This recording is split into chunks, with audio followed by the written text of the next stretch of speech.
But what do students have to say? You know, we've broken it down repeatedly for you about what these new norms do, why is there so much anger. But hear directly from students on what their grouse is against these new UGC norms. What do they believe is the solution? My colleague Anjali Pandey visited Delhi University, spoke to these students. Listen in.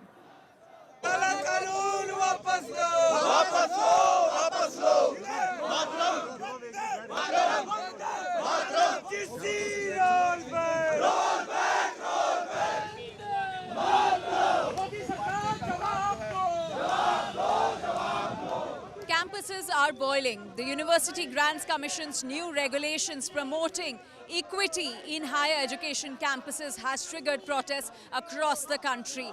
We are at Delhi University where students have joined the growing wave of protests opposing the new UGC norms. क्या सवर्ण होना आज के समय में कोई गाली हो गई है। जो जनरल कैटेगरी से आते हैं उनको रिजर्वेशन के बोझ तले इतना दबाया गया है, फिर भी हमने उसके अगेंस्ट ज़्यादा कभी कुछ नहीं बोला। हमेशा अपनी मेहनत पे भरोसा किया और सोचा इसी भरोसे से हम आगे बढ़ेंगे। पर जब अब यहाँ पे हम यूनिवर्सिटीज़ में एडमिशन लेने के बाद भी हमारे ऊपर फॉल्स क्लेम्स लगाए जाएंगे, तो फिर हम लोग कहाँ जाएंगे, आप हमें बताइए। इसमें जो एक तरीके से इन्होंने कह दिया है कि गुनहगार एक पक्ष मान लिया है। आपके जो और साथी होंगे, जो दलित साथी होंगे, ओबीसी साथी होंगे, आपके साथ जो पढ़ते होंगे, उनका क्या स्टैंड है इस पे? उनका भी यही कहना है कि ऑलरेडी जब रूल बने हुए थे तो इस रूल की जरूरत नहीं है। कहीं ना कहीं हम लोगों में आपसी मतभेद कराने की सरकार कर रही है। हमारे आपसी मतभेद पैदा होंगे इस रूल से। तो अब तो दोस्ती भी होगी तो ये जाति देख के होगी। बगल में कौन बैठा हुआ है ये भी सोच के बैठना पड़ेगा कि मेरे बगल में किस जाति का बच्चा बैठा हुआ है। अपने सेम जाति में अब हम दोस्ती भी करेंगे, दूसरी जाति से दोस्ती करना भी गुनाह हो जाएगा। आपने मेंशन किया कि ये वोट बैंक पॉलिटिक्स है सरकार की तरफ से। क्या सरकार सवर्णों को अपना वोट बैंक नहीं मानती है? नहीं मानती है, तभी तो ऐसा कर रही है। तो टीचर्स हमेशा इस एंग्जाइटी में रहेंगे कि अरे मैं इसे कम नंबर दे दूं और ये प्रोटेक्टेड कैटेगरी क्या है, कहीं इस चीज़ को मेरे अगेंस्ट वेपनाइज नहीं करेगा। अगर जो विक्टिम है वो चाहे तो अपना आइडेंटिटी कॉन्फिडेंशियल रख सकता है, वो पता भी नहीं चलेगा। मतलब जो बर्डन ऑफ प्रूफ होगा वो जनरल कास्ट के ऊपर आएगा। अगर किसी को पता नहीं है कि हमारे ऊपर आरोप लगाने वाला विक्टिम कौन है, तो हम अपने आप को प्रूव कैसे करेंगे? बर्डन ऑफ प्रूफ हमारे ऊपर है।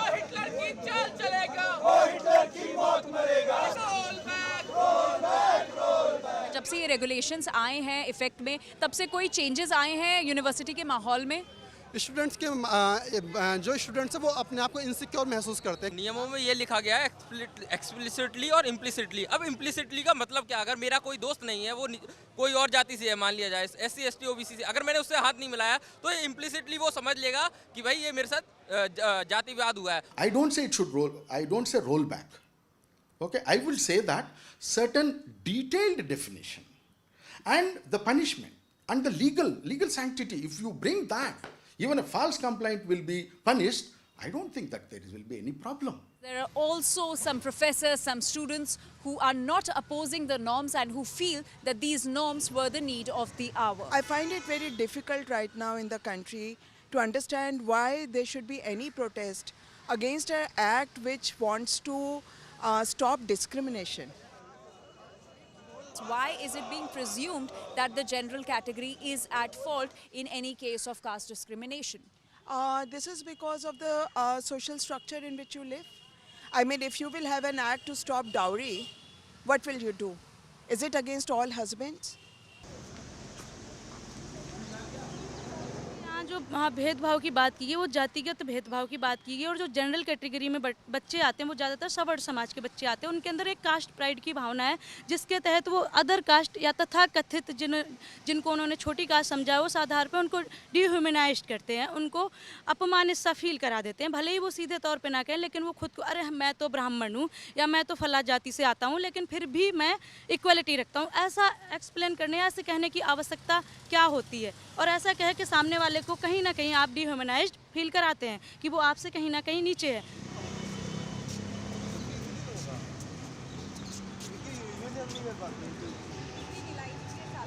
What's playing out on campuses is a clash of perceptions. One side calls it correction of historical discrimination, the other side calls it birth of reverse discrimination. The real challenge for the policymakers now is, can inclusion be ensured without creating a new sense of exclusion? With video journalist Sanjeev Kumar, Anjali Pandey for India Today.